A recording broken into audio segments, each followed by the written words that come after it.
and I think we all recognise that the previous national planning framework and national spatial strategy did not.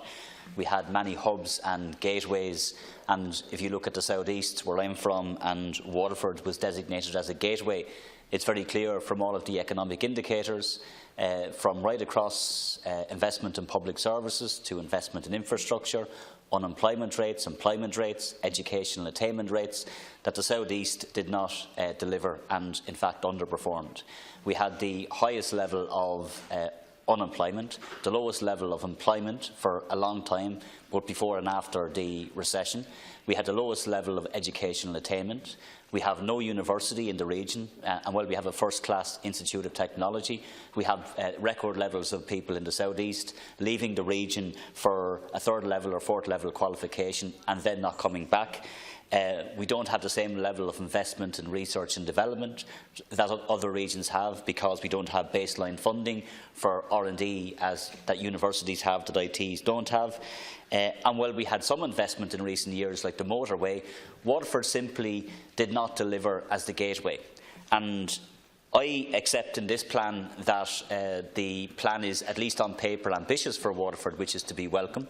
It does envisage Waterford being a regional gateway city. It does envisage massively increasing the population and increasing the number of jobs, and there is job creation targets. The difficulty is in how all of this will be delivered and whether the capital plan will be forthcoming. And if you look at two big issues which are not covered in this plan, either in the development plan or in the capital plan, one is the regional airport in Waterford. We have investment in regional airports everywhere else except Waterford, where it's standing still money. There is no real capital investment for the Institute of Technology and additional funding to allow Carlow and Waterford to transition into a technological university. We have 90%, according to this plan, of all funding for higher education institutes going into the existing universities, and only 10% into the ITs. So that's not going to be good for a region that wants to be at the table, wants to be front and centre, and as the government says, it wants it to be a counterweight to Dublin. So the South East will only thrive. The South East will only be able to deal with the real difficulties and challenges that it has, and in fact play to its strengths, because it has many strengths, if Waterford City is the driver of the region, if it's the engine.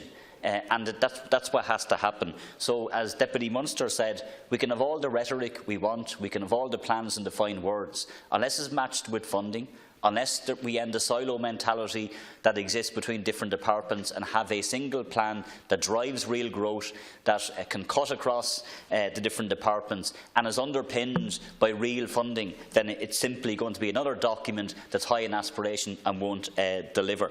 So I very much hope, Minister, that this does deliver for the South East. I'm very optimistic for the region, given the splendid things that we have going for the region in terms of wastewater infrastructure, the IT that we have, the motorway. So there's an awful lot that we have, but then there's an awful lot that we haven't got because of a lack of government neglect. And the final thing I'll say on this, if I can, Cathaoirleach, there's no point in having a national planning framework that wants to increase the population if we don't invest in public services and we don't provide the health capacity that people need. And in the South East, as you know, there is a demand for a second cath lab to ensure that patients have access to 24/7 cardiology care. That has to be front and centre. If you're going to increase the population by 60%, some of those people are going to get sick, they'll need to be treated. Thank you, Deputy. And that has to underpin any approach to planning as well.